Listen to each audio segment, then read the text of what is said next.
में जैसा कि पिछले वीडियो में मैं आप लोगों को जयशंकर प्रसाद जी द्वारा रचित पुनर्मिलन शीर्षक की व्याख्या पढ़ा करके पूर्ण रूप से समाप्त कर चुके हैं।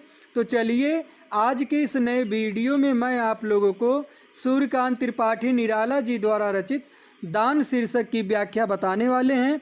तो चलिए सर्वप्रथम हम पद्यांश को पढ़ते हैं, फिर उसके बाद मैं आपको उसका प्रसंग बताते हैं और फिर उसके बाद मैं आपको उसकी व्याख्या करके बताते हैं। तो चलिए अब पद्यांश को हम पढ़ना शुरू करते हैं। आप लोग ध्यानपूर्वक उसको सुनिए।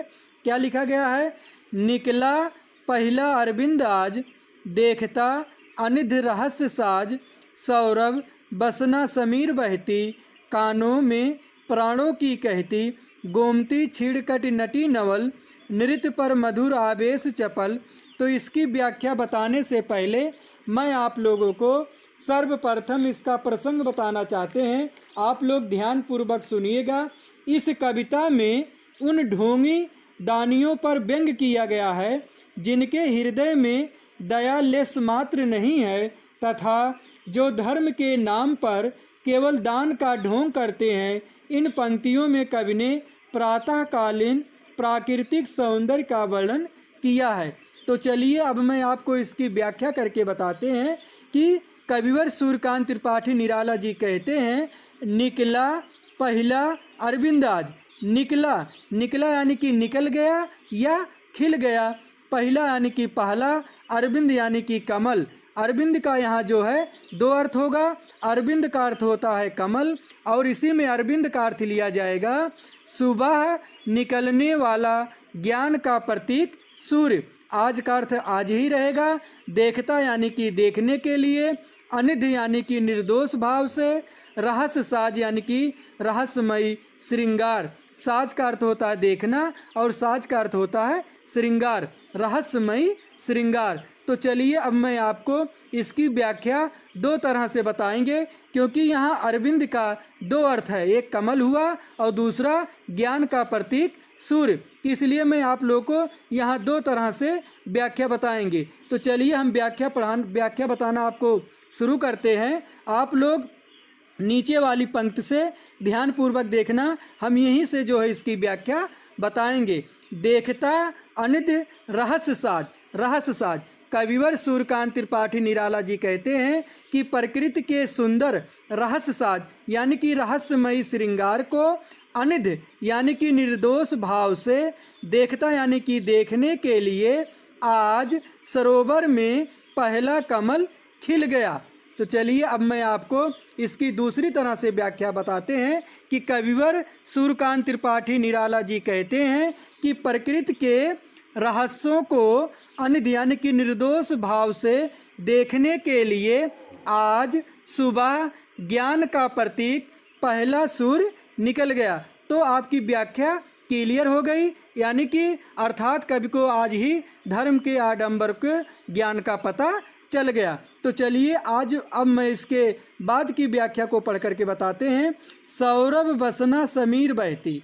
कविवर सूर्यकांत त्रिपाठी निराला जी कहते हैं कि समीर, समीर यानी कि हवा, बहती यानी कि बह रही है, बसना यानी कि वस्त्र, सौरभ यानी कि सुगंधित। ये जो हवा है यह सुगंधित वस्त्र को धारण करते हुए धीरे धीरे बह रही है, कानों में प्राणों की कहती। और यह जो सुगंधित हवा है यह मेरे ऐसा लग रहा है जैसे कानों से गुजर रही है, प्राणों की कहती, और मेरे जो कानों में कोई प्रेम का संदेश बताती हुई चली जा रही हैं। गोमती छीड़कट नटी नवल। कविवर सूर्यकांत त्रिपाठी निराला जी आगे वर्णन करते हुए कहते हैं कि ये जो गोमती नदी है, छीड़कट यानी कि पतली, कट यानी कि कमर वाली, नटी यानी कि नर्तकी, नवल यानी कि नवयुवती। यह जो गोमती नदी है यह पतली कमर वाली नवयुवती नर्तकी की भांत दिख रही है। क्यों पतली कमर वाली दिख रही है? क्योंकि गोमती नदी में जो है कवि कहते हैं कि पानी का अभाव यानी कि पानी कम हो गया है, इसलिए कविवर सूर्यकांत त्रिपाठी निराला जी कहते हैं कि यह जो गोमती नदी है पतली कमर वाली नवयुवती नर्तकी की भांति दिख रही है, नृत्य पर मधुर आवेश चपल। और मुझे ऐसा लगता है जैसे कि आवेश में चंचल होकर के एक मधुर नृत्य कर रही है। तो चलिए मैं आप लोग को इसको एक बार पुनः फिर से बताते हैं कि कविवर सूर्यकांत त्रिपाठी निराला जी कहते हैं कि देखता अनिद्य रहस्य साज, प्रकृति के रहस्यमयी श्रृंगार को निर्दोष भाव से देखने के लिए आज सरोवर में पहला कमल खिल गया। अब चलिए मैं आपको इसकी दूसरी तरह से व्याख्या बताते हैं। कविवर सूर्यकांत त्रिपाठी निराला जी कहते हैं कि प्रकृति के रहस्यों को देखने के लिए निर्दोष भाव से आज सुबह ज्ञान का प्रतीक सूर्य जो है निकल आया है। सौरभ बसना समीर बहती, कविवर सूर्यकांत त्रिपाठी निराला जी कहते हैं कि हवा जो है सुगंधित वस्त्र को धारण करते हुए धीरे धीरे बह रही है। कानों में प्राणों की कहती, यह जो सुगंधित हवा है यह मेरे कानों से ऐसे गुजर रही है जैसे मुझे लगता है कि प्राणों की कहती यानी कि प्रेम का कोई मुझे संदेश बता रही है और बता करके आगे बढ़ जा रही है। गोमती छीड़कट नटी नवल, कविवर सूर्यकांत त्रिपाठी निराला जी कहते हैं यह जो गोमती नदी है यह पतली कमर वाली नवयुवती नर्तकी की भांति दिखाई दे रही है। मुझे तो ऐसा लगता है जैसे वह आवेश चपल यानी कि आवेश में चंचल होकर के मधुर जो है नृत्य कर रही है।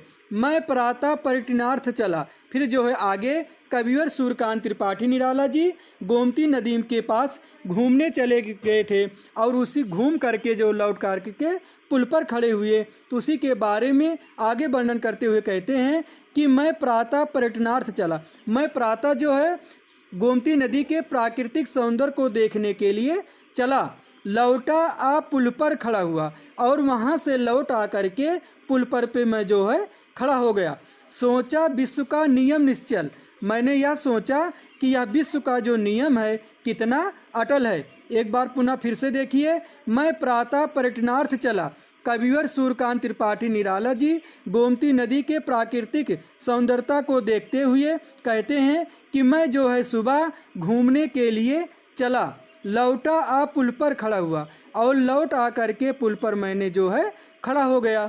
सोचा विश्व का नियम निश्चल, मैंने यह सोचा कि यह विश्व का जो नियम है कितना निश्चल है, कितना अटल है, जो जैसा उसको वैसा फल देती यह प्रकृति स्वयं दया। यह जो प्रकृति है स्वयं दया से परिपूर्ण है, सदया यानी कि दया से परिपूर्ण, जो जैसा करता है उसको वह वैसा फल देती है। सोचने को ना रहा कुछ नया, और मेरे लिए जो सोचने का कुछ विशेष नया नहीं रहा।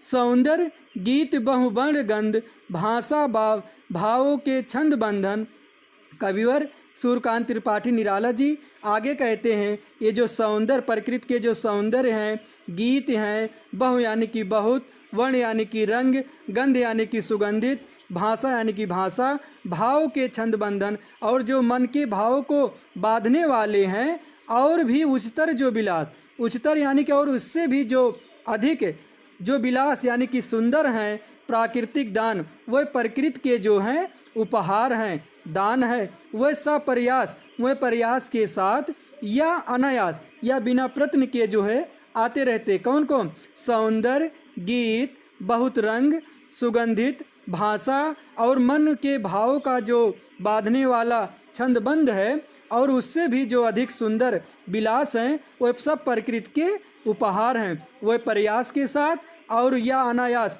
या बिना प्रयास के वह आते रहते हैं। सब में श्रेष्ठ धन मानो, कविवर सूर्यकांत त्रिपाठी निराला जी कहते हैं कि सब में जो है सब श्रेष्ठ जो है धन मानो है।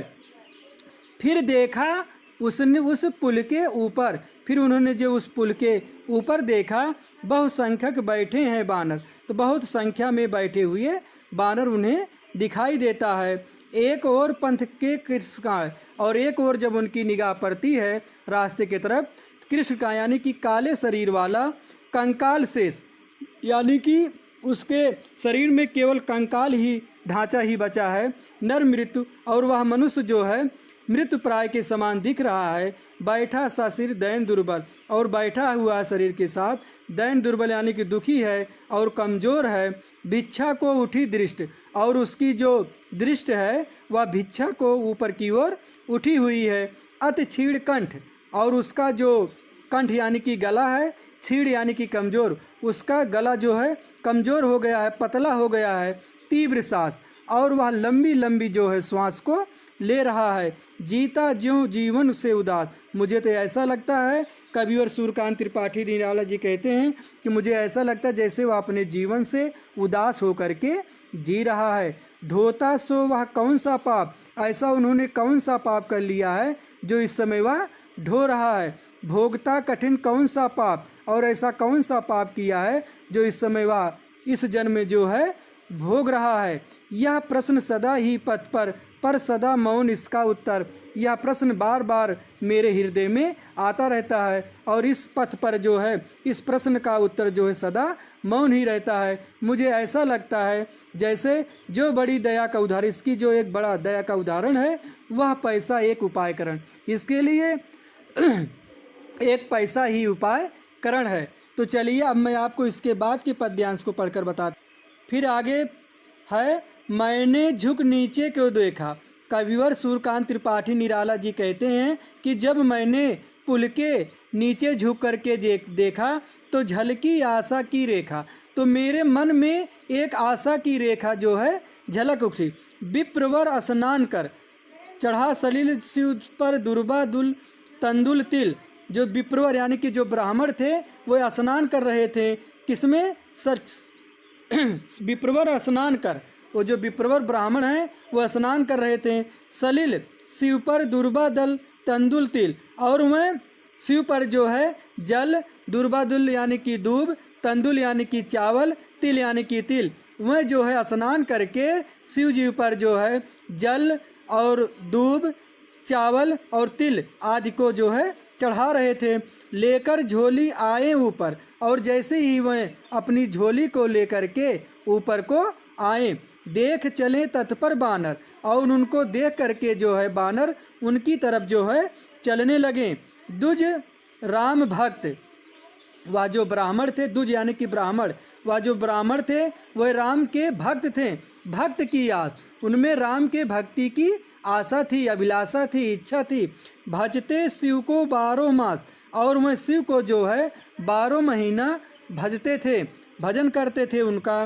कर रामायण का प्रायण, जपते हैं श्री राम मन नारायण, और रामायण का वह पाठ करते हैं और जपते हैं श्री मन नारायण, और श्री मन नारायण का जो है वह जाप करते हैं।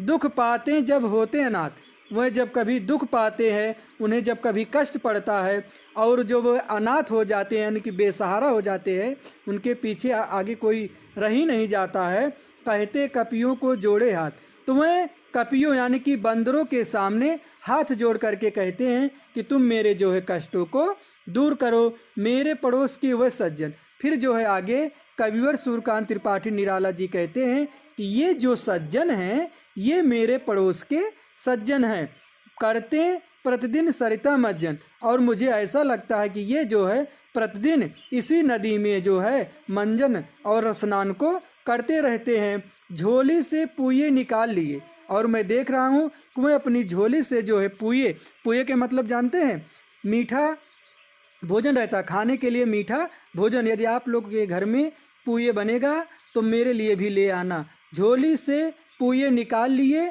बढ़ते कपियों के हाथ दिए, वह झोली में से पुए को निकाल लिए और बढ़ते हुए कपियों यानी कि बंदरों के हाथ में दे दिए। देखा फिर नहीं उधर, फिर वह फिर करके उधर नहीं देखे, किधर, जिस ओर रहा बिच्छू इतर, इतर यानी कि इधर जिस ओर जो है बिच्छू बैठा हुआ था। चिल्लाया किया दूर दानो, और चिल्ला करके बोला दूर दानो, बोला मैं धन श्रेष्ठ मानो। वह जो ब्राह्मण थे वह भिक्षुक को चिल्ला करके कहें कि दूर दानो, तुम यहाँ से दूर हट जाओ। तब मैं जो इस दृश्य को देखा तो कवि सूर्यकांत त्रिपाठी निराला जी कहते हैं कि बोला मैं धन श्रेष्ठ मानो, हे मानो तुम श्रेष्ठ हो, अर्थात उन्होंने व्यंग पूर्वक कहा कि तुम श्रेष्ठ हो, यानी कि तुम श्रेष्ठ कहलाने के योग्य नहीं हो। तो कवि कहता है कि ब्राह्मण के इस कृत्य को देखकर उनके मुख से निकल गया कि हे श्रेष्ठ मानो तुम धन्य हो, अर्थात तुम श्रेष्ठ कहलाने योग्य नहीं हो, अर्थात मानव पर दया न दिखाने के कारण हे ब्राह्मण, ना तो तुम श्रेष्ठ हो और ना ही धन्य हो और ना ही तुम सच्चे मानव कहलाने अधिकारी हो। पृथ्वी पर मानव को ईश्वर की सर्वश्रेष्ठ रचना समझने वाले निराला जी को मानव की ऐसी निंदनीय उपेक्षा देकर अत्यंत दुख हुआ। तो बच्चों, हम आशा करते हैं कि आप लोगों को यह जो है व्याख्या पूर्ण रूप से समझ में आ गया होगा। यदि आप लोग इसमें काव्य सौंदर्य लिखना चाहते हैं तो कविवर सूर्यकांत त्रिपाठी निराला जी इसमें संस्कृत निष्ठ खड़ी बोली का प्रयोग किए हैं, वर्णनात्मक एवं भावात्मक शैली का प्रयोग किए हैं, अवगुण जो है प्रशांत का किए हैं, और इसमें जो है तमाम वो संस्कृत शब्द आए हैं, जैसे कि इसलिए यहाँ पर जो है संस्कृत निष्ठ खड़ी बोली भाषा का प्रयोग किया गया है। तो हम आशा करते हैं कि आप लोग को यह पद्यांश पूर्ण रूप से समझ में आ गया होगा। आप लोग यह वीडियो 2-3 बार देखना, जिससे कि आप लोग की यह व्याख्या पूर्ण रूप से समझ में आ जाए। अब इसी तरह का वीडियो हम अगले वीडियो के साथ मिलते हैं, तब तक के लिए धन्यवाद।